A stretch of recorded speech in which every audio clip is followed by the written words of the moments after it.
जय हिंद साथियों, स्वागत है आपका self study classes with Sumit Jain YouTube channel और दोस्तों ऐप में।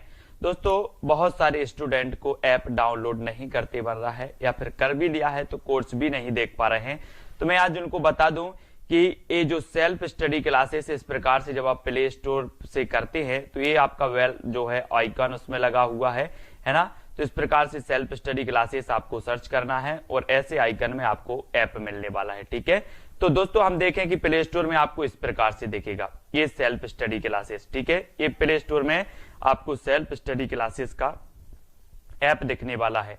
ठीक है, ये इमेज उसमें डली है, ये आइकन, ये लोगो उसमें डला है। ठीक है, अब दोस्तों इसको इंस्टॉल करना है, यहां से आप इंस्टॉल करेंगे। ठीक है, अब इंस्टॉल करेंगे तो वहां पर आपको नंबर मांगेगा, जीमेल नंबर मांगेगा, तो आपको ओटीपी आएगा, तो आप रजिस्टर करके आगे बढ़ेंगे। ठीक दोस्तों, आज का वीडियो हिंदी साहित्य का स्टार्ट हो चुका है और आज हम हिंदी साहित्य में बहुत सारे महत्वपूर्ण प्रश्नों पर चर्चा करने वाले हैं। रोज अपनी क्लास होती है रात्रि 9 बजे और सुबह 9:30 बजे। ठीक है, सुबह 9:30 बजे ट्रिकी वीडियो आता है और रात्रि 9 बजे हम टेस्ट सीरीज करते हैं। ठीक है, तो जो भी साथी अभी तक व्हाट्सएप ग्रुप से नहीं जुड़े हैं 9098609291 इस व्हाट्सएप ग्रुप से आपको जुड़ना है और वीडियो को लाइक और शेयर अवश्य करना है। ठीक है, तो स्टार्ट करेंगे दोस्तों आज का ये वीडियो। आंसू काव्य के रचनाकार कौन है? आंसू के बताना है आपको। सुमित्रा नंदन पंत हैं, सूर्यकांत त्रिपाठी निराला साहब हैं, या फिर जयशंकर प्रसाद या मैथिलीशरण गुप्त जी हैं। तो आपका राइट आंसर क्या हो जाएगा? आंसू काव्य की रचनाकार बताना है, यानी कि 130 का उत्तर बताना है। और बिल्कुल सही आंसर होगा कौन सा? जयशंकर प्रसाद, है ना। आंसू काव्य जो है वो किसका है? जयशंकर प्रसाद जी का है। और ये छायावाद के क्या माने जाते हैं? मधुराज यादव जी भी ज्वाइन बटन से जुड़ चुके हैं, धन्यवाद, है ना। आंसू काव्य के जो रचनाकार हैं जयशंकर प्रसाद हैं और सुमित्रा नंदन पंत जी, सूर्यकांत त्रिपाठी निराला जी, ये तीनों ही छायावाद के आधार स्तंभ हैं। मैथिलीशरण दोस्तों आपको पता है कि ये जो है राष्ट्र कवि हैं, दद्दा इनका उपनाम है ना। दद्दा और मधोप ये तो मैं कई बार बता चुका हूं, आपको रट भी गया होगा। ठीक है, और आंसू काव्य के रचनाकार हैं जयशंकर प्रसाद और छायावाद के प्रवर्तक भी इलाचंद्र जोशी ने इन्हें माना है। ठीक है, तो ये चीज भी आपको याद रखनी है। अगला क्वेश्चन आपको बताना है, चंदन विष व्यापत नहीं लिपटे रहत भुजंग प्रस्तुत पंक्ति के रचयिता कौन है? सूरदास जी हैं, बिहारी हैं, कबीर हैं या फिर रहीम हैं। चंदन विष व्यापत नहीं लिपटे रहत भुजंग, इस पंक्ति के रचयिता बताने हमें यहां पर। तो उत्तर क्या हो जाएगा? ज्वाइन बटन पर जाएं, आप ज्वाइन बटन पर क्लिक करें कुरैशी जी, है ना। और वहां पर आपको प्लान दिया होगा, आप प्लान देख लें, सिल्वर, गोल्ड और डायमंड, है ना। फिर आपको उसमें से आप किससे पेमेंट कर रहे हैं, पेमेंट का जो है विवरण भरना होता है।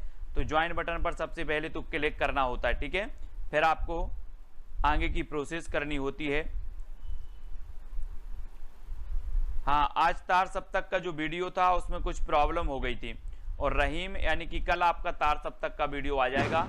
और यहाँ पर चंदन विष व्यापत नहीं, ये किसकी है? रहीम की है, यानी डी नंबर आपका बिल्कुल सही हो जाएगा, डी नंबर।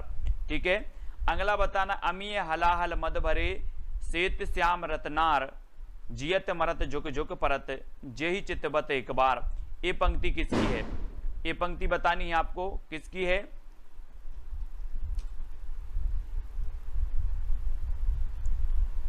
अमीय हलाहल मद भरे, बहुत ही बढ़िया पंक्ति है, कई बार पूछी भी गई है। तो ये पंक्ति किसकी हो जाएगी? आलम साहब की है, बिहारी की है, मतीराम या फिर रसलीन की है? एटीएम कार्ड से हो जाएगा, एटीएम से। और प्रश्न क्रमांक आपको पता है, अमीय हलाहल मद भरे यानी कि रसलीन, रसलीन यानी कि जो बी नंबर है वो आपका बिल्कुल सही हो जाएगा। ठीक है, अब इसको कैसे याद करोगे दोस्तों? याद करने की सिर्फ ट्रिक बता रहा हूं, ठीक है, मैं अर्थ नहीं बता रहा हूं। अमीय, अमीय से आप लेंगे कि अमीय से अपन बोलते हैं ना आम, है ना, आम। और आम में क्या होता है? रस होता है, रस। आम में क्या होता है? रस होता है, तो रसलीन, है ना। अमीय हलाहल मद भरे, इस प्रकार से हमें ट्रिक भी देख लेना है, याद भी कर लेना है ना। अगला है, जब जब होए धर्म की हानि बाड़े असुर अधम अभिमानी प्रस्तुत पंक्ति के रचयिता कौन है? रसखान, बिहारी, तुलसीदास या फिर कबीर। 4 विकल्प हैं, 133 का उत्तर बताना है। देखो ज्वाइन मेंबर का आपको बता रहा हूं कि जितने भी ज्वाइन मेंबर हैं उनके कमेंट मुझे एक साथ मिलते हैं, जितने भी उनके कमेंट होते हैं वो मुझे एक साथ देखने को मिलते हैं।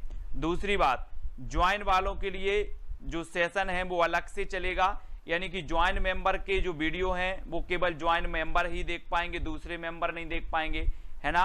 और तो ज्वाइन मेंबर के लिए और भी है, आपको आपका जो कमेंट है वो हाईलाइट होता है, आपको इमोजी दिया जाता है स्पेशल। और आपका बिल्कुल सही आंसर होगा तुलसीदास, जब जब होए धर्म की हानि बाड़े असुर अधम अभिमानी, यानी कि जो बी नंबर है वो बिल्कुल सही हो जाएगा। ठीक है, तुलसीदास जी के बारे में आपको पता है कि जो तुलसीदास जी हैं राम काव्य धारा के श्रेष्ठ कवि माने जाते हैं तुलसीदास जी, और बी नंबर आपका बिल्कुल सही होगा। परहित सरस धर्म नहीं भाई, पर पीड़ा सम नहीं अधमाई प्रस्तुत पंक्ति के रचयिता कौन है? रचयिता बताना है, रसखान जी हैं, बिहारी हैं, तुलसी हैं या फिर मीरा हैं। 4 विकल्प हैं, यानी कि 134 का उत्तर आपको बताना है।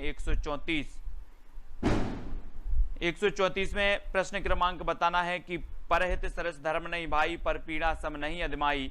इसमें जो ये पंक्ति हो जाएगी ये भी किसकी है?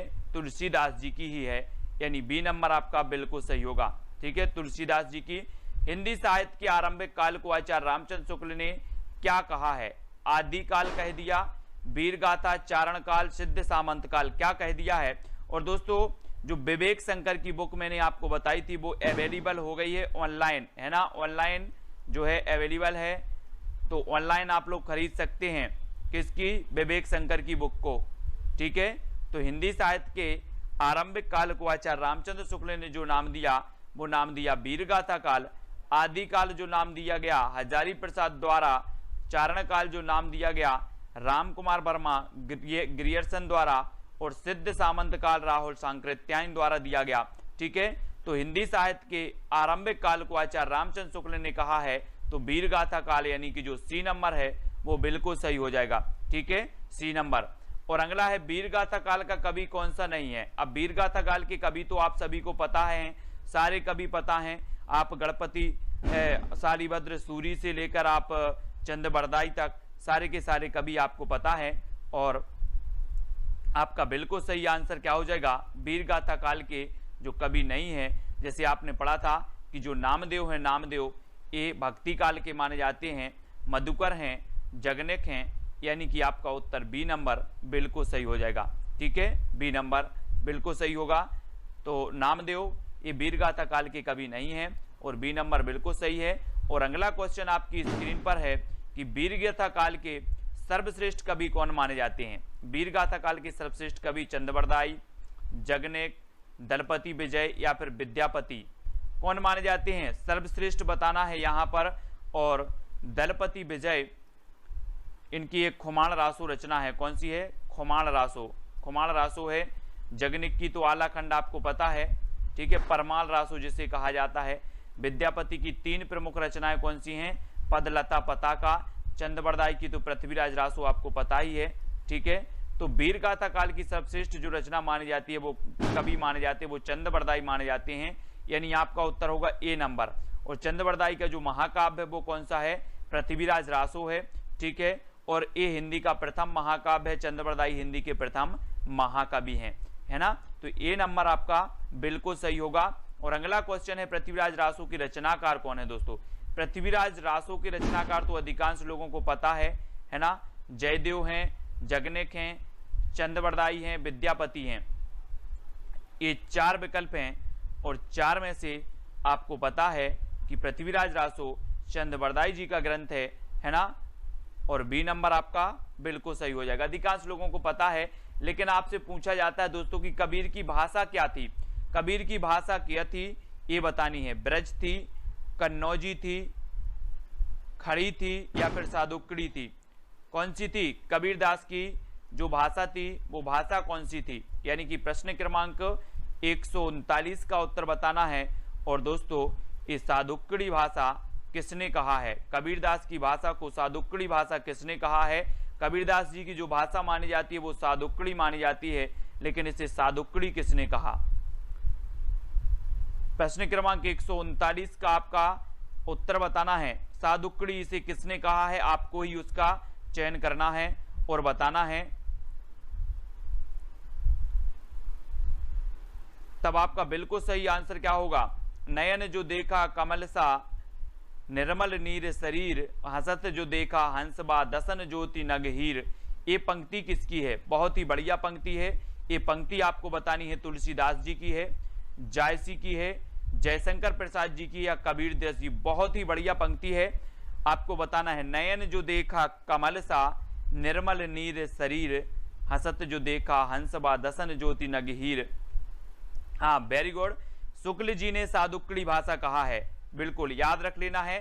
हमने पढ़ा था कि पंचमेल खिचड़ी कहा था किसने? श्याम सुंदर दास ने। कबीर की भाषा को पंचमेल खिचड़ी। सादुक्कड़ी कहा रामचंद्र शुक्ल ने, ठीक है। बाणी का डिक्टेटर कहा हजारी प्रसाद द्विवेदी ने। ये क्वेश्चन हमेशा पूछे जाते हैं और यहां पर आपका सही उत्तर होगा जायसी, ठीक है। जायसी यानी कि जो सी नंबर है वो बिल्कुल सही है, जायसी बिल्कुल सही हो जाएगा।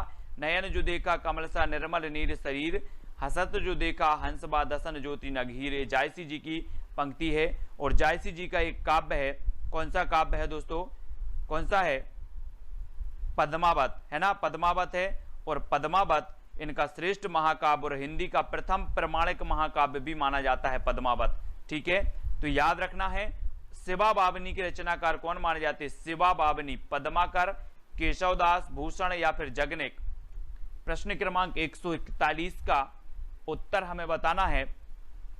शिवा बावनी की रचनाकार, बहुत ही बढ़िया है दोस्तों ये रचना। और इस रचना के जो रचनाकार माने जाते हैं वो माने जाते हैं कौन? भूषण जी, है ना। शिवा बावनी ये भूषण की रचना है।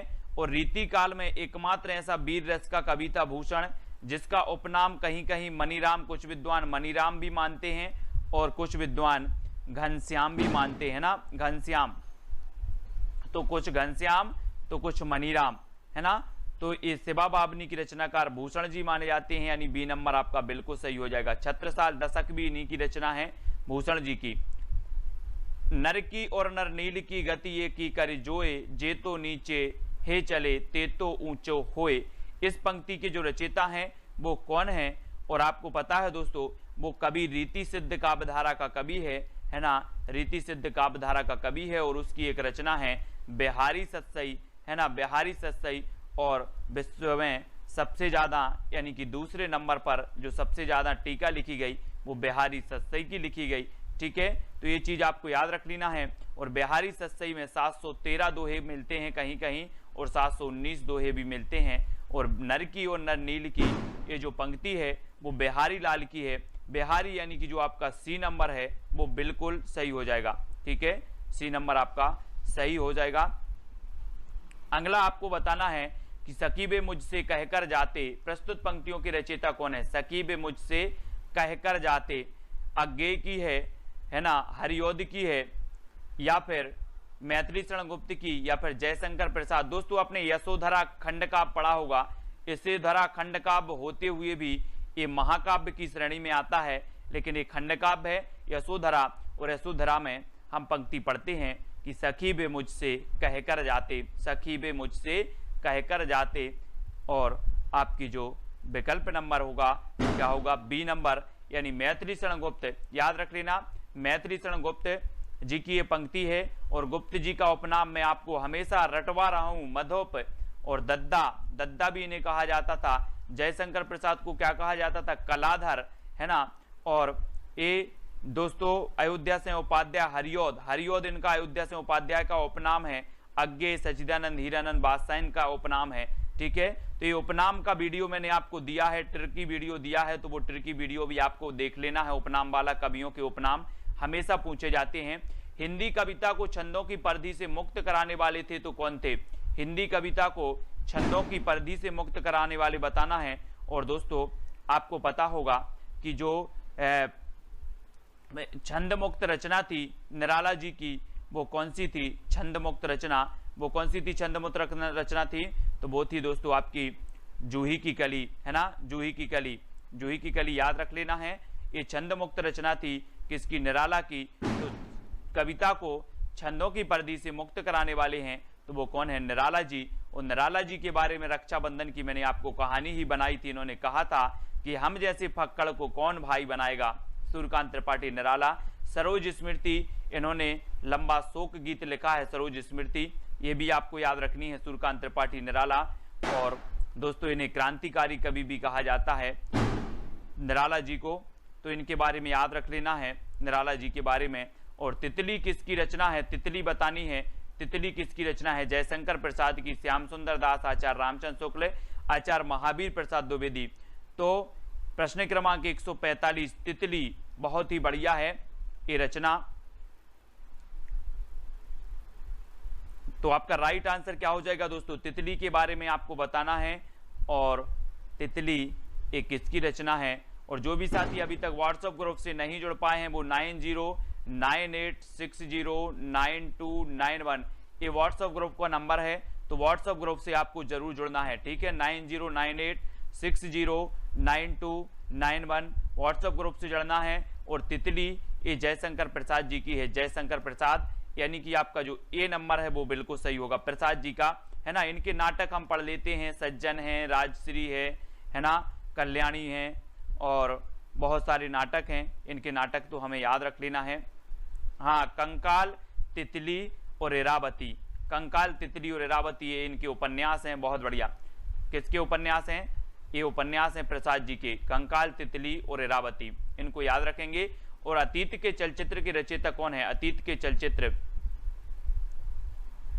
हाँ बताना है, अतीत के चलचित्र रचनाकार कौन है। और दोस्तों आपको बताना है कि कंकाल, तितली और इरावती में जो अधूरा उपन्यास है वो कौन सा है, जयशंकर प्रसाद जी का। इन तीनों में से बताना अधूरा उपन्यास कौन सा है। और अतीत के चलचित्र ये जो रचना है ये किसकी है, मैंने आपको पढ़ाया था, याद करवाया था, क्या करवाया था कि अतीत के गर्त से आपको कौन निकालेंगी, कौन निकालेंगी, महादेवी जी, महादेवी जी निकालेंगी। तो महादेवी वर्मा, अतीत के चलचित्र यानी कि महादेवी वर्मा। और सी नंबर आपका यहाँ पर बिल्कुल सही हो जाएगा, ठीक है। हाँ, इरावती अधूरा है, अंकुर जी, वेरी गुड। इरावती क्या है, अधूरा उपन्यास है जयशंकर प्रसाद जी का, इरावती। तो इरावती को याद रखना है। और अगला क्वेश्चन है आपका, पल्लव की रचयिता कौन है, पल्लव, पल्लव बताना है दोस्तों। छायावाद का मैनिफेस्टो इसे कहा जाता है, छायावाद का घोषणा पत्र इसे कहा जाता है। पल्लव को एक कई बार रचना पूछी गई है। और सुमित्रानंदन ये पंत की है, निराला की है, जयशंकर प्रसाद की है, या फिर महादेवी वर्मा की है। तो आपका राइट आंसर क्या हो जाएगा, कमलेश पाल जी, पल्लव की रचयिता। और सभी लोग ज्वाइन मेंबर जरूर बनेंगे, ज्वाइन बटन को जरूर दोस्तों आपको क्या करना है, खरीदना है ना। और ज्वाइन मेंबर आप बन सकते हैं चैनल के, ठीक है। तो ज्वाइन मेंबर बने। और सुमित्रानंदन पंत की रचना है पल्लव, ठीक है। इनकी युगवाणी है, ग्राम्या है, ग्रंथि है, ठीक है। पंत की प्रकृति के चितेरे कवि इन्हें कहा जाता है, यानी कि आपका उत्तर होगा विकल्प नंबर ए नंबर आपका बिल्कुल सही हो जाएगा। और जो भी साथी व्हाट्सएप ग्रुप से नहीं जुड़े हैं वो प्लीज व्हाट्सएप और टेलीग्राम ग्रुप से जुड़ जाएं, जहां पर आपको जॉय सर निरंतर टेस्ट करवाते हैं, है ना, टेलीग्राम ग्रुप में। तो आपको व्हाट्सएप ग्रुप से जुड़ना है। व्हाट्सएप ग्रुप में मैंने आपको नंबर दे ही दिया है, 9098609291। इस नंबर पर आप करेंगे तो आपको लिंक मिल जाएगी तुरंत ही व्हाट्सएप और टेलीग्राम की। तो चिंतामणि के जो रचयिता माने जाते हैं वो कौन माने जाते हैं, चिंतामणि ये रामचंद्र शुक्ल जी का है, यानी कि जो सी नंबर है वो बिल्कुल सही है। और एक क्वेश्चन पूछा जाता है दोस्तों कि मनोविकार पर आधारित जो निबंध लिखे हैं, मनोविकार पर आधारित वो किसने लिखे हैं, तो वो शुक्ल जी ने लिखे हैं, है ना। जैसे करुणा की बात करें, करुणा भी इनका है, शुक्ल जी का, मनोविकार पर आधारित है। और यहाँ पर सी नंबर चिंतामणि आपका बिल्कुल सही हो जाएगा, ठीक है, सी नंबर। और अगला है जन्मेजय का नाग यज्ञ किसकी कृति है, ये जन्मेजय का नाग यज्ञ नाटक है दोस्तों। और ये नाटक किसका है ये बताना है, सेठ गोविंद दास का है, जयशंकर प्रसाद जी का है, या फिर लक्ष्मी नारायण लाल का, ये फिर गोविंद बल्लभ पंत का है। कौन सा, जन्मेजय का नाग यज्ञ, ये कृति बतानी है, बहुत ही बढ़िया कृति है और पूछी जाती है, कई बार पूछी गई है दोस्तों। और आपको पता है कि यहां पर एक शब्द आया है नांग। कौन सा शब्द आया है? नांग। और नांग आपको पता है किसके गले में पड़ा रहता है? शंकर जी के। तो कौन होंगे? जयशंकर प्रसाद। बोले नांग आया है और नांग शंकर जी के गले में है, तो जयशंकर प्रसाद, यानी कि बी नंबर आपका बिल्कुल सही हो जाएगा। ठीक है, बी नंबर। अगला है, हम दीवानों की क्या हस्ती है, आज यहाँ कल वहां चले, है ना, मस्ती का आलम साथ चला, हम धूल उड़ाते जहां चले। प्रस्तुत पंक्ति के रचयिता कौन है? पंक्ति के बताना है। सियाराम शरण गुप्त हैं, भगवती चरण वर्मा हैं, सुभद्रा कुमारी चौहान या रामधारी सिंह दिनकर हैं। और मैंने आपको बताया है कई बार कि हम दीवाने हैं किसके? भगवती के। हम किसके दीवाने हैं? भगवती के दीवाने। आप बोलते ना कि दीवाना तेरा आया बाबा तेरे मंदिर में, इस प्रकार से माता तेरा मंदिर, इस प्रकार से एक बहुत ही बढ़िया भजन है, देवी गीत है ना। तो हम दीवानों की क्या हस्ती है, आज यहाँ कल वहां चले, मस्ती का आलम साथ चला। तो ये भगवती चरण वर्मा, यानी कि जो बी नंबर है वो बिल्कुल सही हो जाएगा। ठीक है, अगला है, सबसे पहले अपनी आत्मकथा हिंदी में किसने लिखी? सबसे पहले यहां पर विकल्प अनुसार बताना है दोस्तों आपको, है ना। 4 विकल्प हैं, 4 विकल्पानुसार इनमें से, निम्नलिखित में से सबसे पहले अपनी आत्मकथा हिंदी में किसने लिखी, ये चीज आपको बतानी है। 4 विकल्प हैं। कुछ लोग तो कंफ्यूज हो जाते हैं कि यहाँ सबसे पहले आत्मकथा लिखी राजेंद्र प्रसाद ने, है ना, ऐसे बता देते हैं। लेकिन आपको पता है कि हिंदी की प्रथम आत्मकथा कौन सी मानी जाती है? अर्ध कथानक, है ना, अर्ध कथानक मानी जाती है। कौन की मानी जाती है अर्ध कथानक? बनारसी दास जैन जी की मानी जाती है। ठीक है, अर्ध कथानक। और दोस्तों ये आत्मकथा हिंदी में किसने लिखी? तो सत्य की खोज लिखी है किसने? राजेंद्र प्रसाद ने। सत्य की खोज, तो सत्य की खोज डी नंबर आपका बिल्कुल सही होगा। अर्ध कथानक हिंदी की प्रथम आत्मकथा बनारसी दास जैन की मानी जाती है। और अबला जीवन हाय तुम्हारी यही कहानी, आंचल में है दूध और आंखों में पानी, ये पंक्ति किसकी है? बहुत ही बढ़िया है। कहां से ली गई है, कौन से खंड काव्य से ली गई है, कौन सी रचना से ली गई है, ये चीज हमें बतानी है। और जिन भी साथियों ने पुराने ओल्ड पे वीडियो नहीं देखे हैं वो जरूर देखें। ट्रिकी वीडियो की आपकी 25 यानी कि 25 वीडियो ट्रिकी वीडियो के पहुंच चुके हैं आपके, जिसमें हमने साहित्य अकादमी से पुरस्कृत रचनाएं पढ़ी, कवियों के उपनाम पढ़े, व्यास सम्मान पढ़ा, ज्ञानपीठ पुरस्कार की रचनाएं पढ़ी। ठीक है, बहुत सारी रचनाओं को पढ़ा। और वो ट्रिकी वीडियो आपके अमेजिंग वीडियो हैं, बहुत ही बढ़िया वीडियो हैं। और अबला जीवन हाय तुम्हारी यही कहानी, आंचल में है दूध और आंखों में पानी, ये तो कई बार पंक्ति पूछी गई यशोधरा की। यशोधरा यानी कि जो सी नंबर आपका बिल्कुल सही हो जाएगा, है ना, ये यशोधरा की है। यशोधरा से ये पंक्ति ली गई है। और हिमालय के आंगन में उसे प्रथम किरणों का दे उपहार, उषा ने हंस अभिवादन किया और पहनाया हीरे का हार। तो ये पंक्ति किसकी रचयिता कौन है? पंक्ति के रचयिता, बहुत ही बढ़िया पंक्ति है। ये पंक्ति भी कई बार पूछी गई है दोस्तों कि हिमालय के आंगन में जो है उसे प्रथम किरणों का दे उपहार, उषा ने अभिवादन किया।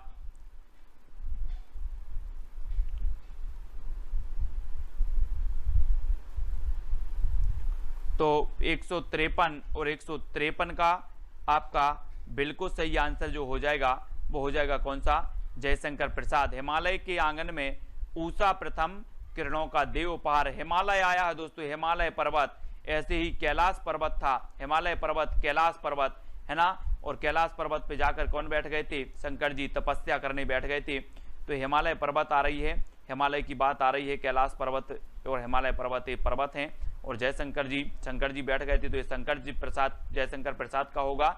आलवार भक्तों की संख्या बतानी है, यानी कि 154 का उत्तर बताना है दोस्तों। आपको पता है, मैंने आपको बताया था कि रामानंद के शिष्य 12, है ना। आलवार भक्तों की संख्या भी कितनी आप बता देना, है ना। और साकेत में जो आपके ग्रंथ है, साकेत में जो आपके सर्ग हैं वो भी आपके 12 हैं, है ना। और 12 बार आ रहा है, तो यहां पर भी 12 आया है, 12 को कर दो 12, तो क्या हो जाएगा? 12। आलवार भक्तों की संख्या 12, यानी कि बी नंबर बिल्कुल सही हो जाएगा। ठीक है, 12 आया है और बार आ रहा है, और बार मतलब 12। ठीक है, 12 है आलवार भक्तों की संख्या। याद रखेंगे, भक्ति का सर्वप्रथम उल्लेख कहां मिलता है दोस्तों? भक्ति का वेदों में मिलता है, सूक्त में मिलता है, उपनिषद में मिलता है, या इनमें से कोई नहीं? कहां पर मिलता है भक्ति का सर्वप्रथम उल्लेख बताना है? और आपने तो वेद तो आपने पढ़े हैं, वेद 4 वेद होते हैं, ऋग्वेद सबसे प्राचीन वेद माना जाता है ना, सभी लोगों ने पढ़े हैं। और भक्ति का जो सर्वप्रथम उल्लेख मिलता है तो वो मिलता है उपनिषद में। कहां पर मिलता है? उपनिषद, यानी कि जो आपका बी नंबर है उपनिषद बिल्कुल सही हो जाएगा। भक्ति का उल्लेख मिलता है आपका उपनिषद में, ठीक है, बी नंबर बिल्कुल सही है। नेक्स्ट है संत काव्यधारा को ज्ञानाश्रयी किस विद्वान ने कहा है? बहुत ही बढ़िया प्रश्न है दोस्तों। आप सभी लोगों ने पढ़ा है कि संत काव्यधारा जो है, जिन्हें ज्ञानाश्रयी शाखा भी कहा जाता है, भक्ति काल की एक काव्यधारा है, ठीक है।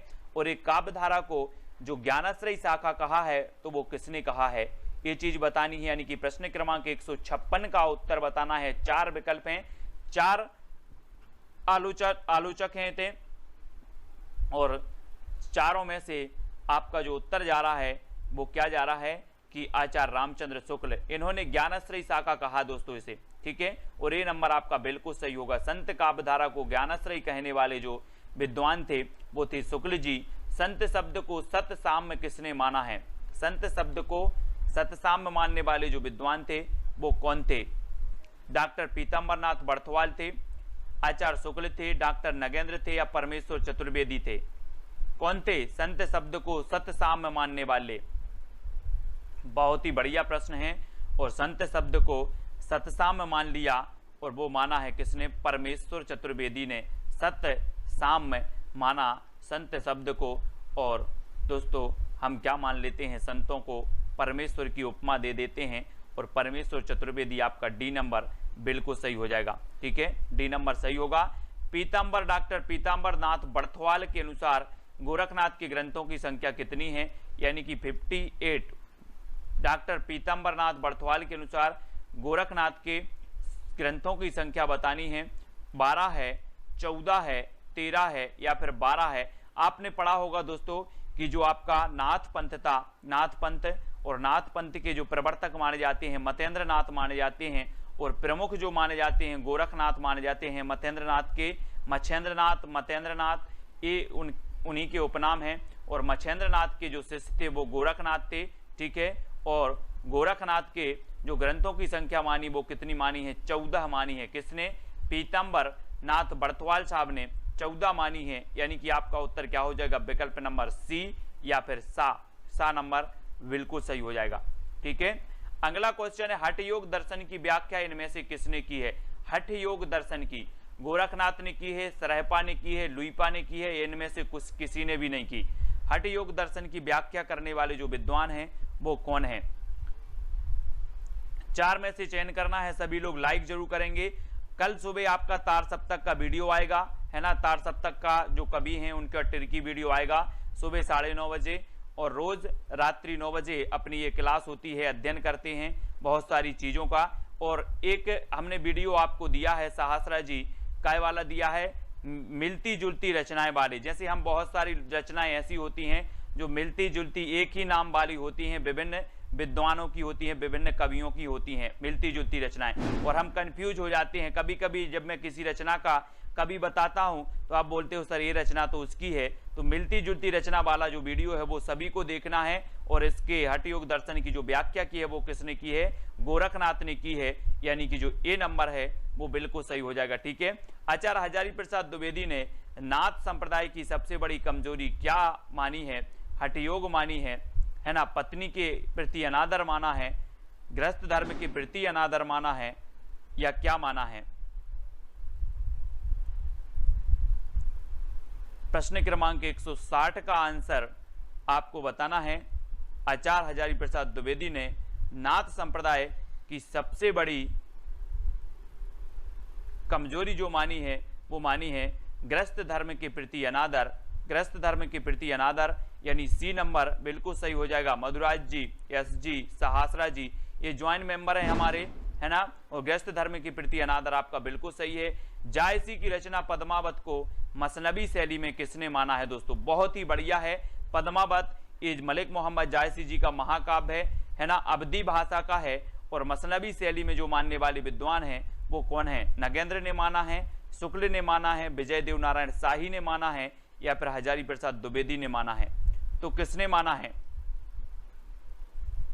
जायसी की रचना पद्मावत को मसनवी शैली में जो मानने वाले विद्वान हैं वो कौन है? मसनवी शैली में, और मसनवी शैली में माना है किसने?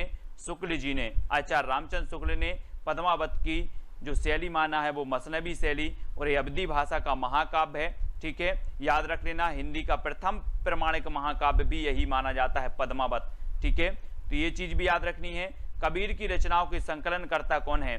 कबीर की रचनाओं के संकलनकर्ता धर्मदास हैं, नाभादास हैं, श्याम सुंदर दास हैं, या इनमें से कोई नहीं है? बहुत ही बढ़िया प्रश्न है दोस्तों।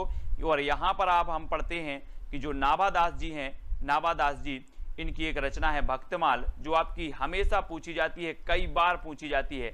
ठीक है, भक्तमाल नाभादास की रचना है। और कबीर की रचनाओं के जो संकलनकर्ता माने जाते हैं वो कौन माने जाते हैं? धर्मदास। धर्मदास यानी कि आपका जो आ नंबर है वो बिल्कुल सही हो जाएगा। धर्मदास कबीर की रचनाओं के संकलनकर्ता माने जाते हैं। ए नंबर बिल्कुल सही है। किस प्रकार की भक्ति का संबंध विशिष्टाद्वैत से है? विशिष्टाद्वैत से बताना है। विशिष्टाद्वैत बाद के जो प्रवर्तक माने जाते हैं वो कौन माने जाते हैं दोस्तों? विशिष्ट हैं कौन? रामानुजाचार्य। रामानुजाचार्य माने जाते हैं, है ना, विशिष्टाद्वैत के और श्री संप्रदाय के। और मैंने संप्रदाय भी आपको याद करवाए हैं, दर्शन भी याद करवाए हैं, सिद्धांत भी याद करवाए हैं, तो वीडियो जरूर देख लेना। और किस प्रकार की भक्ति का संबंध विशिष्टाद्वैत से है? तो विशिष्टाद्वैत से जो संबंध है दोस्तों वो दास भाव, दास भाव यानी कि आपका बी नंबर है वो बिल्कुल सही हो जाएगा। और हम पढ़ लेते हैं कि दास भाव, है ना, दास भाव की जो भक्ति है, दास भाव की भक्ति, वो दास भाव की जो भक्ति है वो तुलसीदास जी की है ना, तुलसीदास जी की है। और सखा भाव की जो भक्ति है, सखा भाव की, ये सूरदास जी की है। और माधुर भाव की जो भक्ति है वो मीराबाई की है। ये भक्तियां भी कई बार पूछी गई हैं, मीराबाई की माधुर, है ना, तुलसीदास की दास भाव और सूरदास की सखा भाव की, है ना। याद रखना, रीति मुक्त कवि कौन नहीं है? रीति मुक्त कवि बताना। रीति मुक्त, रीति सिद्ध और रीतिबद्ध, बिहारी, ठाकुर, बोधा या फिर घनानंद, इनमें से चार में से बताना है कि रीति मुक्त कवि कौन नहीं है। प्रश्न क्रमांक 164 है और 164 का आपका बिल्कुल सही है कि जो ठाकुर हैं, बोधा हैं, घनानंद हैं, ये तो सभी रीति मुक्त हैं, लेकिन बिहारी रीति सिद्ध काव्यधारा के कवि हैं। और यानी कि एक नंबर आपका बिल्कुल सही हो जाएगा, ए नंबर आपका बिल्कुल सही हो जाएगा। ठीक है, बिहारी जी। और रीति काल को कलाकाल किसने कहा है? बहुत ही बढ़िया प्रश्न है। कलाकाल जो कहने वाले हैं वो कौन है, है ना। श्रृंगार काल तो मैंने आपको बताया था कि विश्व में लोग श्रृंगार करते हैं, विश्व के लोग श्रृंगार करते हैं, तो विश्वनाथ त्रिपाठी ने श्रृंगार काल कहा, है ना। और दोस्तों जो कलाकाल कहा वो किसने कहा है? तो याद रख लेना है किसने कहा है, जल्दी बताओ। कलाकाल कहा है भागीरथ मिश्र ने। भागीरथ मिश्र यानी कि जो आपका विकल्प नंबर बी है वो बिल्कुल सही होगा। ठीक है। और अलंकृत काल किसने कहा है? अलंकृत काल मिश्र बंधुओं ने। अलंकृत काल मिश्र बंधुओं ने। श्रृंगार काल विश्वनाथ ने, है ना। और कला काल कहा भागीरथ मिश्र ने, यानी कि जो बी नंबर है वो बिल्कुल सही हो जाएगा। ठीक है, मिश्र साहब ने, है ना, इसे कला काल कहा। बी नंबर बिल्कुल सही है, राइट आंसर है। और अगला क्वेश्चन है अखरावट किसकी रचना है? अखरावट, है ना, अखरावट बताना है। अखरावट, पद्मावत, ये रचनाएं हैं, तो वो रचनाएं किसकी हैं, है ना। और ये रचनाएं मानी जाती हैं दोस्तों किसकी? मलिक मोहम्मद जायसी साहब। जायसी यानी कि जो विकल्प नंबर 1 आपका बिल्कुल सही हो जाएगा। और जायसी सूफी काव्यधारा के प्रमुख कवि माने जाते हैं और अखरावट इन्हीं की रचना है, ये चीज भी याद रखनी है। ठीक है, सूरदास जी कृष्ण काव्यधारा के प्रमुख, तुलसीदास जी राम काव्यधारा के प्रमुख, कबीर संत काव्यधारा के प्रमुख और जायसी सूफी काव्यधारा के प्रमुख, ये तीनों ही शाखाएं चली दोस्तों किसमें? भक्ति काल में। और अखरावट रचना आपसे पूछी गई तो अखरावट आपने बता दी कि सर ये तो जायसी जी की है, यानी कि ये नंबर आपका बिल्कुल सही हो जाएगा। अपनी रचना में समुद्र का वर्णन करने वाले एकमात्र कवि कौन है? बहुत ही बढ़िया प्रश्न है। अपनी रचनाओं में समुद्र का वर्णन करने वाले एकमात्र कवि कौन है? कबीरदास जी, तुलसीदास जी, जायसी या फिर सूरदास जी। मोस्ट इंपॉर्टेंट आईएमपी क्वेश्चन है। प्रदीप जी, है ना, कंचन जी। प्रश्न क्रमांक 167 का जो उत्तर आपका सही होगा वो होगा जायसी। अपनी रचना में समुद्र का वर्णन करने वाले जो कवि माने जाते हैं वो माने जाते हैं जायसी। और बी नंबर आपका बिल्कुल सही हो जाएगा। वही भावना के क्षेत्र में रहस्यवाद है, ये कथन किसका है, ये चीज हमें बतानी है। 4 विकल्प हमारे सामने मौजूद हैं, ठीक है। तो सभी लोग वीडियो को लाइक कर देंगे, शेयर कर देंगे। और जो दर्शन के क्षेत्र में अद्वैत है, वही भावना के क्षेत्र में रहस्यवाद है, ये कथन किसका है, आचार्य शुक्ल जी का है, डॉक्टर नगेंद्र का है, आचार्य हजारी प्रसाद द्विवेदी का है, या फिर रामकुमार वर्मा का है। तो आपका राइट आंसर आपको बताना है 4 विकल्पों के माध्यम से। उत्तर क्या हो जाएगा? अपने ग्रुप में मैसेज चल रहा था, है ना, किसी ने विवेक शंकर की बुक के बहुत 4, 5, 6 प्रश्न डाले थे और बहुत ही बढ़िया बुक है, मैंने भी वो प्रश्न देखे थे, है ना। और YouTube में भी इस बुक का मैंने रिव्यू लिया और बुक का देखा, तो बहुत ही बढ़िया बुक है। इसमें सन भी दिए हैं, तो क्रमबद्ध अध्ययन भी आपका होगा, ठीक है। तो स्टार्ट करेंगे और आपका इसका सही उत्तर होगा डॉक्टर नगेंद्र। डॉक्टर नगेंद्र यानी कि जो आपका बी नंबर है वो बिल्कुल सही हो जाएगा, ठीक है। जो दर्शन के क्षेत्र में अद्वैत है, वही भावना के क्षेत्र में रहस्यवाद है, ये नगेंद्र जी की बहुत ही बढ़िया ये परिभाषा दी है, यानी बी नंबर आपका बिल्कुल सही हो जाएगा। दीपश्री जी, सहासरा जी, यस जी, ये हमारे ज्वाइंट मेंबर जुड़ चुके हैं, इनके लिए बहुत बहुत धन्यवाद। और जो भी साथी ज्वाइंट मेंबर बनना चाहते हैं चैनल के, वो ज्वाइंट मेंबर अवश्य बने, ठीक है। और जानकी मंगल की जो भाषा है वो क्या है, मैंने आपको बताई थी दोस्तों कि जहां पर मंगल आए और जहां पर राम आए, वो अवधी भाषा की रचनाएं हो जाती हैं तुलसीदास जी की। तुलसीदास जी की 12 प्रमाणिक रचनाएं मानी गई दोस्तों, है ना। और 12 में आपको जो मैंने आपको बताई थी, ट्रिक बताई थी कि कौन सी ब्रज भाषा में है, कौन सी अवधी भाषा में है, और यहां पर जानकी मंगल की पूछी गई, तो ये जानकी मंगल आया यानी कि आपकी कौन सी भाषा हो जाएगी, अवधी, यानी कि बी नंबर आपका बिल्कुल सही हो जाएगा, ठीक है। अलंकार पंचाशिका किसकी रचना है? बहुत ही बढ़िया प्रश्न है, मतीराम का, है ना, या फिर बोधा, घनानंद, आलम, ये किसकी रचना है दोस्तों? अलंकार पंचाशिका आपको बताना है। मधुराज जी ने गोल्ड प्लान खरीदा है, किसने? मधुराज जी ने। 3 प्लान है अपने, सबसे पहला सिल्वर प्लान है, ठीक है, जो 59 रुपए पे करके आपको ये सिल्वर प्लान खरीदना है। दूसरा आपका गोल्ड है जो आपको 159, और तीसरा है डायमंड जो आपको 299। तो आपको खरीदना है दोस्तों और ज्वाइन मेंबर बनना है, ठीक है। और अलंकार पंचाशिका यहां पर पूछा गया, तो मतीराम यानी कि जो आ नंबर है वो आपका बिल्कुल सही हो जाएगा। अलंकार पंचाशिका के जो रचनाकार हैं वो कौन है? मतीराम है ना। और आपकी मति यानी कि आपके भाव हमेशा होते हैं अलंकार करने के, अलंकार करने के, अलंकार पढ़ने के भाव होते कि नहीं होते? होते होंगे। मतीराम जी की है, ठीक है। रीतिकाल का कोई भी कभी भक्ति भावना से हीन नहीं है, हो भी नहीं सकता था, क्योंकि भक्ति उसके लिए मनोवैज्ञानिक आवश्यकता थी। उपरोक्त कथन किसका है? बहुत ही बढ़िया कथन है दोस्तों। रीति काल में रीतिबद्ध, रीति सिद्ध और रीति मुक्त काव्य धारा हमने पढ़ ली है, और रीति काल का कोई भी कभी भक्ति भावना से हीन नहीं है, हो भी नहीं सकता था, क्योंकि भक्ति उसके लिए मनोवैज्ञानिक आवश्यकता थी। उपरोक्त कथन किसका है? तो ये बुक जो है दोस्तों मैंने आपको जो बताई है, ये बुक सभी लोग खरीद लें, फिर मैं इसी बुक से आपको पढ़ाऊंगा, तो आपको बहुत ही मजा आएगा और आपका जो अध्ययन है वो बहुत ही अच्छा चलेगा, है ना। तो सभी लोगों को बुक खरीदना है, और रीतिकाल का कोई भी कभी भक्ति भावना से हीन नहीं है, हो भी नहीं सकता, ये जो कथन है ये डॉक्टर नगेंद्र साहब का है, यानी कि जो विकल्प नंबर आपका आ है वो बिल्कुल सही हो जाएगा, आ नंबर, ठीक है। आ नंबर आपका सही होगा दोस्तों। मैं कब से ढूंढ रहा था इस बुक को, और आउट ऑफ स्टॉक चल रही थी, कौन सी? विवेक शंकर जी की, लेकिन अब जाके कहीं ये स्टॉक में है ना। रामचंद्रिका को छंदों का अजायब घर किसने कहा है? बहुत ही बढ़िया प्रश्न है। आपको पता होगा दोस्तों कि रामचंद्रिका ये केशवदास की भक्तिकालीन रचना मानी जाती है, और ये भक्तिकालीन जो रचना है दोस्तों इसे छंदों का अजायब घर कहा जाता है। और आपको पता होगा कि आदिकाल में एक रचना है पृथ्वीराज रासो है, और ये पृथ्वीराज रासो जो है दोस्तों इसे भी छंदों का अजायब घर कहा जाता है ना। हिंदी साहित्य डॉक्टर विवेक शंकर जी, और इसकी लिंक दी है आपकी डिस्क्रिप्शन में, मैंने लिंक दे दी है साइट की जहां से आप खरीद सकते हैं। साथ ही व्हाट्सएप नंबर भी, उस लिंक का जो संबंधित व्हाट्सएप नंबर है वो भी आपको दिया है। कहीं आपको दिक्कत होती है तो व्हाट्सएप नंबर में आप उनसे कंफर्म कर सकते हैं, और ये जो डिलीवरी है आपकी होम डिलीवरी हो जाएगी, ठीक है।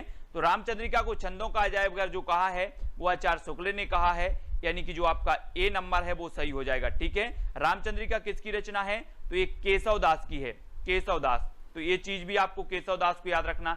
इनकी रचना है दोस्तों रसिक प्रिया है, विज्ञान गीता है ना, विज्ञान गीता, रसिक प्रिया, छंदमाला, रामचंद्रिका, ये सारी रचनाएं किसकी हैं, केशव दास जी की हैं। ठीक है, निस दिन बरसत नैन हमारे, सदा रहत पावस ऋतु हम पे, जब ते श्याम सिधारे, पंक्ति किस कवि की है।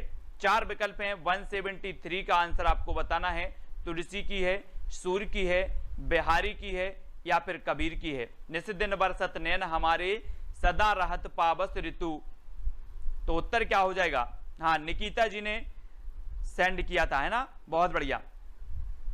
और निस दिन बरसत नैन हमारे, सदा रहत पावस ऋतु हम पे, जब ते श्याम सिधारे, ये जो पंक्ति है प्रश्न क्रमांक 173, और 173 का उत्तर आपका सूरदास जी की है, और बी नंबर आपका बिल्कुल सही हो जाएगा, बी नंबर। ठीक है, सूरदास जी की बी नंबर आपका बिल्कुल सही है।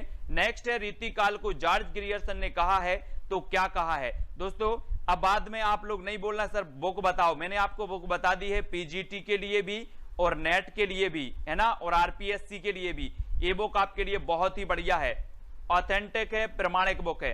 ठीक है, बुक का नाम है हिंदी साहित्य डॉक्टर विवेक शंकर। ठीक है, इसकी लिंक भी मैंने आपको साइट की नीचे दी है, और साथ ही व्हाट्सएप नंबर भी दे दिया है नीचे, तो आप खरीद सकते हैं। और रीतिकाल को जॉर्ज ग्रियर्सन ने कहा है, तो क्या कहा है, रीति काव्य। क्या कहा है, रीति काव्य, यानी कि जो आपका आ नंबर है वो बिल्कुल सही हो जाएगा। हमने पढ़ा है दोस्तों, क्या पढ़ा है कि रीतिकाल को श्रृंगार काल कहा किसने, विश्वनाथ ने, अलंकृत काल कहा मिश्र बंधुओं ने, वहीं रीति काव्य जो कहा वो किसने कहा, जॉर्ज ग्रियर्सन साहब ने कहा। यानी कि आपका जो उत्तर है वो आ नंबर बिल्कुल सही होगा। और जॉर्ज ग्रियर्सन के बारे में इनका एक ग्रंथ था, the modern vernacular literature of Hindustan, है ना, ये इनका एशियाटिक सोसाइटी ऑफ बंगाल के तत्वाधान में प्रकाशित हुआ था, the modern vernacular literature of Hindustan, है ना। तो एस जी, दीप प्रकाश जी, ये सारे जो हमारे मेंबर हैं, ज्वाइंट मेंबर हैं, वो अलग ही दिखते हैं, उनका तिरंगा जो है वो अलग ही लहराता है। रीति मुक्त कवियों की विशेषता नहीं है, तो वो कौन सी नहीं है, वियोग श्रृंगार का प्रयोग, दरबारी रुचियों की जगह लोक रुचि, अभिव्यक्ति की जगह अनुभूति या अलंकार प्रियता। रीति मुक्त कवियों की जो विशेषता नहीं है वो कौन सी नहीं है। प्रश्न क्रमांक 175 का उत्तर हमें बताना है, कौन सी नहीं है। हाँ, कलाकाल रमाशंकर शुक्ल रसाल ने कहा, कलाकाल, वेरी गुड। तो रीति मुक्त, रीतिबद्ध और रीति सिद्ध, ये काव्य धाराएं, 3 काव्य धाराएं थी दोस्तों रीतिकाल की, और इनकी जो विशेषता नहीं है वो कौन सी नहीं, रीति मुक्त की अलंकार प्रियता, यानी कि जो डी नंबर है वो सही हो जाएगा यहां पर, है ना, डी नंबर। अलंकार प्रियता इनकी जो है विशेषता नहीं है, और डी नंबर इनका बिल्कुल सही होगा। ठीक है, डी नंबर जिन्होंने भी बताया उनका आंसर बिल्कुल सही है। रीति संप्रदाय के जो प्रवर्तक थे वो कौन थे, आचार्य वामन थे, आनंद वर्धन थे, औचित्य थे या फिर भामह थे। रीति संप्रदाय के मैंने आपको कई बार याद करवाए हैं, सारे संप्रदाय याद करवा दिए हैं, बार बार मैंने आपको याद करवाए हैं कि ध्वनि संप्रदाय ये आनंद वर्धन का है, अलंकार संप्रदाय ये भामह जी का है, औचित्य संप्रदाय ये क्षेमेंद्र जी का है। तो रीति संप्रदाय किसका होगा, रीति संप्रदाय होगा वामन जी का, यानी कि आपका सही आंसर हो जाएगा विकल्प नंबर ए नंबर।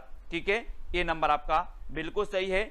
बिहारी के काव्य को हाथी दांत के टुकड़ों पर महीन पच्चीकारी का नाम दिया, बहुत ही बढ़िया है दोस्तों, ये किसने दिया, बहुत ही बढ़िया प्रश्न है कि बिहारी के काव्य को हाथी दांत के टुकड़े पर महीन पच्चीकारी का नाम किसने दिया है, या महीन पच्चीकारी का नाम देने वाले जो विद्वान हैं वो कौन, आचार्य रामचंद्र शुक्ल जी हैं, हजारी प्रसाद द्विवेदी हैं, या फिर रामकुमार वर्मा, या फिर नगेंद्र हैं।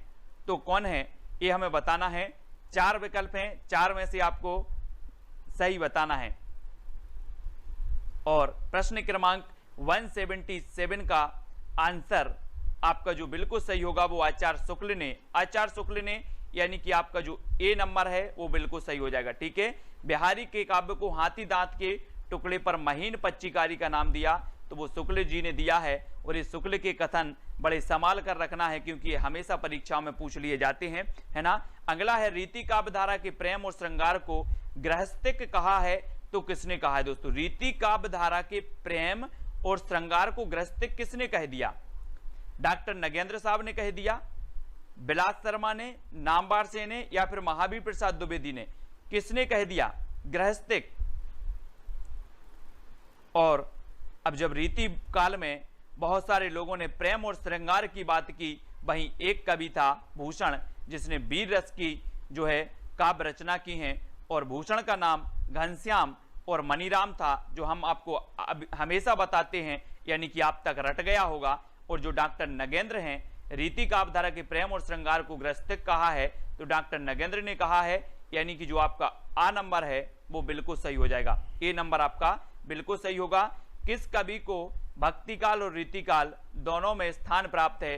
केशवदास को, मतीराम को, घनानंद को, या चिंतामणि को? किसको है दोस्तों भक्तिकाल और रीतिकाल दोनों में स्थान प्राप्त? प्रश्न क्रमांक 179 का उत्तर आपको बताना है, और 179 का आपका बिल्कुल सही आंसर होगा कि केशवदास। केशवदास यानी कि जो आपका ए नंबर है वो बिल्कुल सही हो जाएगा। किस कवि को भक्तिकाल और रीतिकाल दोनों में स्थान प्राप्त है? तो वो है केशवदास को, क्योंकि इनकी जो केशवदास जी की रामचंद्रिका रचना है, रामचंद्रिका है ना, ये जो रचना है दोस्तों रामचंद्रिका, ये बहुत ही बढ़िया है और ये भक्तिकालीन मानी जाती है। छंदों का अजायब घर भी इसे कहा जाता है। ठीक है, तो केशवदास आपका ये नंबर बिल्कुल सही हो जाएगा, किसी का भी गलत नहीं होना चाहिए। बिल्कुल सरल प्रश्न है, लेकिन छंदमाला रचना हमेशा पूछी जाती है। ये किसकी है? भिखारीदास की है। भिखारीदास की तो हमने काव्य निर्णय, काव्य श्रृंगार निर्णय, ये भिखारीदास की पढ़ी थी रचनाएं। चंद्रबरदाई की तो हमने पढ़ी है, महाकाव्य इनका पढ़ लिया। पृथ्वीराज रासो, मैत्रीशरण गुप्त के भी हमने पढ़े हैं, भारत भारती, साकेत, खंड काव्य भी इनका पढ़ा है मैत्रीशरण गुप्त का। तो छंदमाला जो रचना है ये किसकी है? केशवदास, है ना। केशवदास यानी कि आपका उत्तर सी नंबर, सा नंबर बिल्कुल सही हो जाएगा। केशवदास की रचना का नाम है छंदमाला, और विकल्प नंबर जो आपका सी है वो बिल्कुल सही हो जाएगा। ठीक है, सी नंबर। और भारत 8वां विश्व हिंदी सम्मेलन कहाँ हुआ था? दोस्तों जो हिंदी सम्मेलन है वो आपको याद रखना है, पहला, दूसरा, तीसरा, चौथा, ये हिंदी सम्मेलन आप सभी को याद रखने, यहां से क्वेश्चन पूछे ही जाते हैं। ठीक है, तो 8वां विश्व हिंदी सम्मेलन कहाँ हुआ था? भारत में, न्यूयॉर्क में, मॉरिशस में, या फिर सूरीनाम में? आपको पता होगा दोस्तों कि पहला जो हुआ था वो कब हुआ था? नागपुर में हुआ था, अपने नागपुर, है ना, नागपुर में हुआ था पहला, और 2015 में भोपाल में हुआ था, है ना। और 8वां विश्व हिंदी सम्मेलन जो हुआ था वो न्यूयॉर्क में हुआ था, यानी कि आपका जो विकल्प नंबर बी है न्यूयॉर्क, न्यूयॉर्क आपका बिल्कुल सही हो जाएगा। एक शहर है अमेरिका का न्यूयॉर्क, जहां पर यूनिसेफ का मुख्यालय है। किसका मुख्यालय? यूनिसेफ का, ये न्यूयॉर्क में है, और बी नंबर आपका यहां पर बिल्कुल सही होगा। ठीक है, ये 8वां विश्व हिंदी सम्मेलन न्यूयॉर्क में हुआ। भंवर गीत किसकी रचना है दोस्तों? भंवर गीत नंददास की है, नावादास की है, कुंभन दास की है, सूरदास जी की है। यहां पर दोस्तों ये क्या है, आपने पढ़ा होगा अष्टछाप। अष्टछाप की स्थापना 1565 में हुई थी, 1565 में। लेकिन यहां पर यही पूछा जाता है कि निम्न में से बताइए कौन अष्टछाप का कवि नहीं है, है ना। बहुत सारे लोग कुंभन दास को बता देते हैं, लेकिन वास्तव में है नावादास। नावादास ये अष्टछाप के कवि नहीं माने जाते। इनकी एक रचना मानी जाती है, कौन सी? भक्तमाल। और भंवर गीत जो रचना है वो किसकी है? नंददास जी की है ना।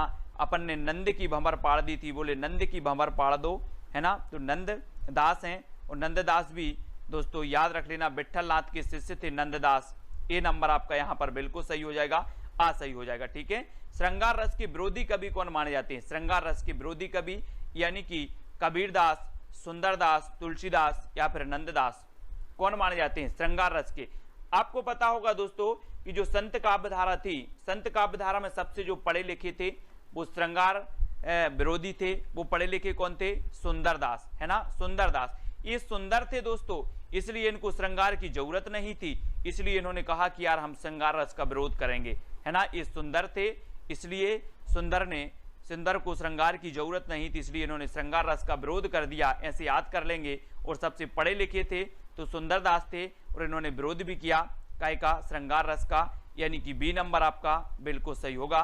सोहिला किसकी रचना है? ये कई बार पूछी गई दोस्तों। सोहिला, सोहिला के रचनाकार कौन है? गुरु अंगद हैं, गुरु नानक हैं, गुरु रामदास हैं, या फिर गुरु अर्जुन देव हैं? अर्जुन देव भी यहां पर डी नंबर आपका अर्जुन देव है। तो कौन है? हाँ, सुंदर लोगों को सजने की जरूरत नहीं होती है।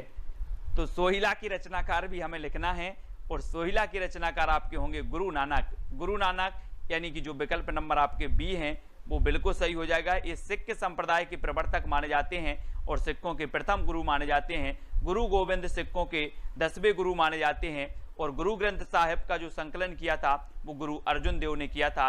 ये चीज भी आपको याद रखनी। हमेशा पूछा जाता है कि गुरु ग्रंथ साहिब का संकलन किसने किया था, तो गुरु अर्जुन देव ने किया था। ठीक है, और जो फिलहाल सोहिला आपसे पूछा गया तो सोहिला रचना किसकी है, गुरु नानक देव की। ठीक है, तो बी नंबर आपका बिल्कुल सही होगा। रुक्मणी मंगल के रचयिता कौन है? रुक्मणी मंगल तुलसीदास जी हैं, नंददास जी हैं, लालदास जी हैं, ईश्वरदास जी हैं। ये चार में से बताना है रुक्मणी मंगल की रचना, है ना। और रुक्मणी मंगल इसके जो रचयिता माने जाते हैं। अब वो नहीं लगा देना कि सर मंगल आ गया, ये मंगल तो आ गया है लेकिन ये मंगल वाली रचना नहीं है अपनी। और ये किसकी है, जल्दी से बताओ।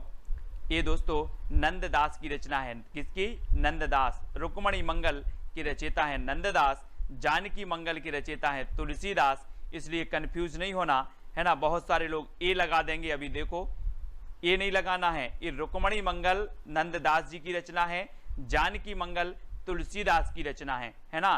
कंफ्यूज नहीं होना रुक्मणी मंगल और जानकी मंगल में, है ना। तो याद रख लेना, रुक्मणी जी आपको पता है श्री कृष्ण से संबंधित हैं और जानकी जी राम से संबंधित हैं। तो जानकी राम से संबंधित यानी कि राम काव्यधारा के तुलसीदास और रुक्मणी कृष्ण से संबंधित तो कृष्ण काव्यधारा के नंददास। इसलिए रुक्मणी मंगल नंददास की और जानकी मंगल तुलसीदास की। इस प्रकार से याद कर लेंगे। अगला देख लो, द्वैता द्वैतवाद के प्रवर्तक कौन हैं? मध्वाचार्य हैं, रामानुजाचार्य हैं, रामानंद हैं या फिर निम्बार्क हैं। द्वैता द्वैतवाद हमने आपको याद करवाया था दोस्तों। कैसे करवाया था? ट्रिक किसी को अगर याद है तो वो बता देंगे कैसे। नींबू दे दे के हम परेशान हो गए, हमने आपको याद करवाई थी दे दे।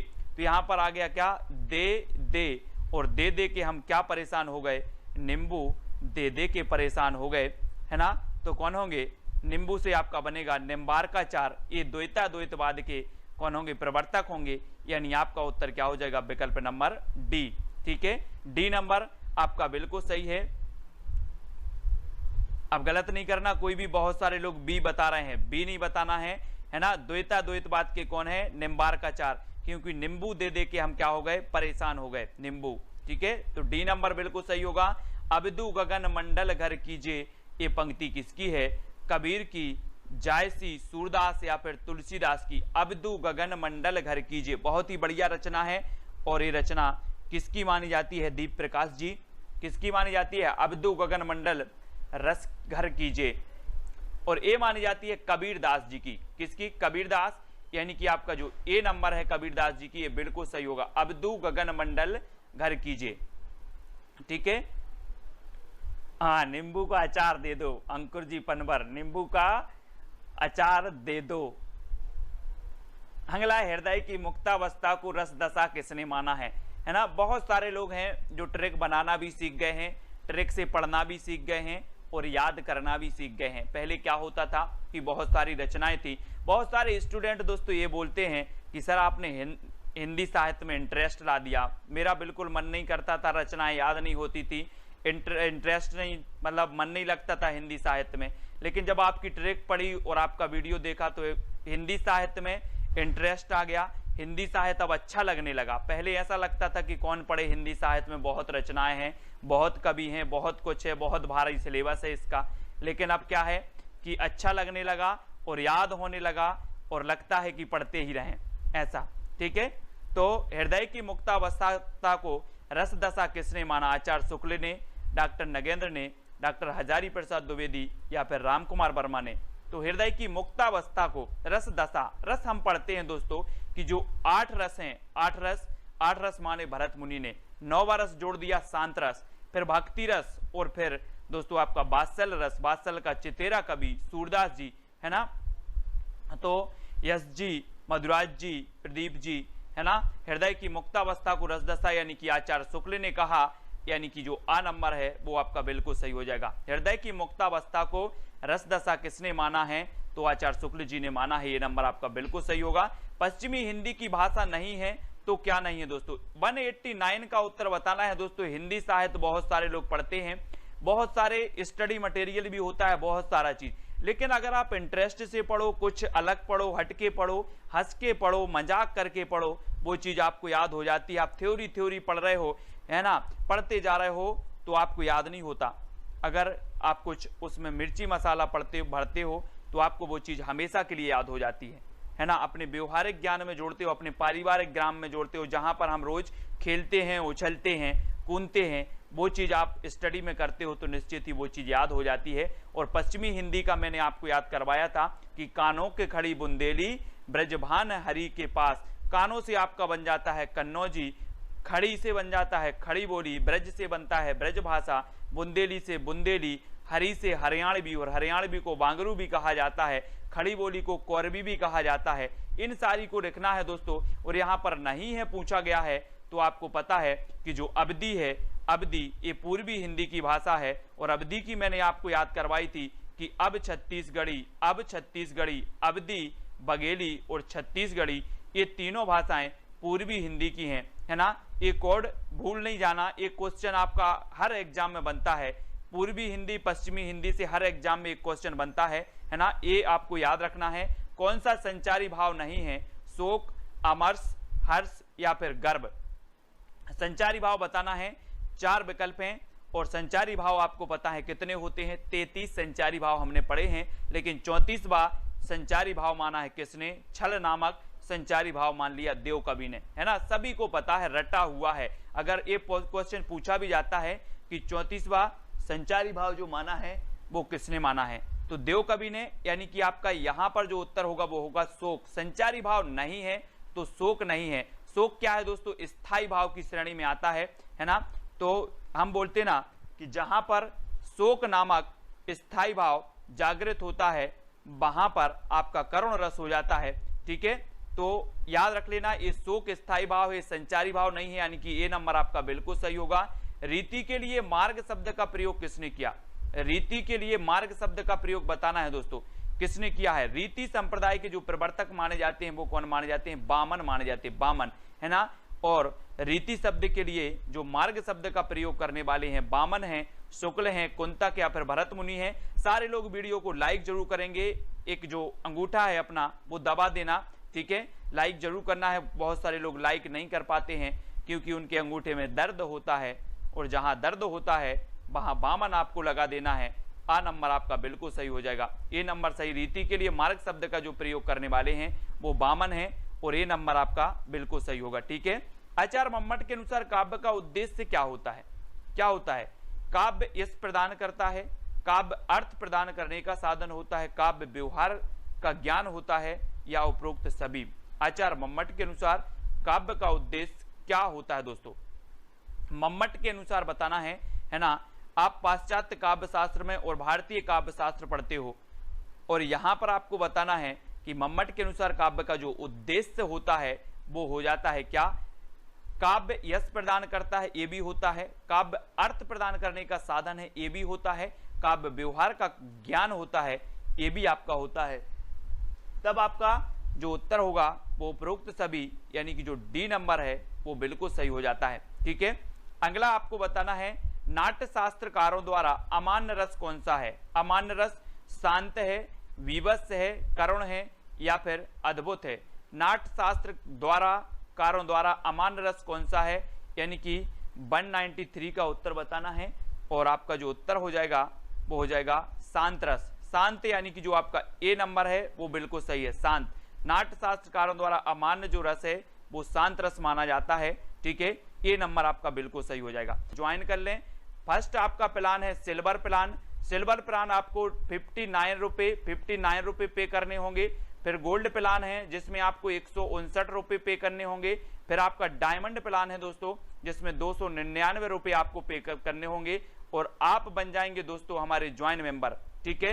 तो जो भी साथी ज्वाइन मेंबर बनना चाहते हैं वो ज्वाइन मेंबर बन सकते हैं, और वीडियो को लाइक करके शेयर अवश्य करें।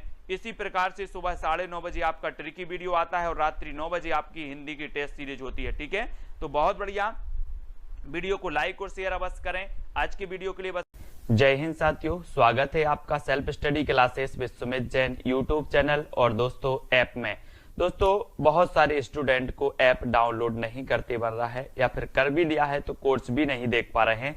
तो मैं आज उनको बता दूं कि ये जो सेल्फ स्टडी क्लासेस इस प्रकार से जब आप प्ले स्टोर से करते हैं तो ये आपका वेल जो है आइकन उसमें लगा हुआ है ना। तो इस प्रकार से सेल्फ स्टडी क्लासेस आपको सर्च करना है और ऐसे आइकन में आपको ऐप मिलने वाला है। ठीक है, तो दोस्तों हम देखें कि प्ले स्टोर में आपको इस प्रकार से दिखेगा ये सेल्फ स्टडी क्लासेस। ठीक है, ये प्ले स्टोर में आपको सेल्फ स्टडी क्लासेस का ऐप दिखने वाला है।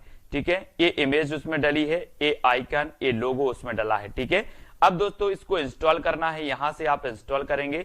ठीक है, अब इंस्टॉल करेंगे तो वहां पर आपको नंबर मांगेगा, जीमेल नंबर मांगेगा, तो आपको ओटीपी आएगा, तो आप रजिस्टर करके आगे बढ़ेंगे।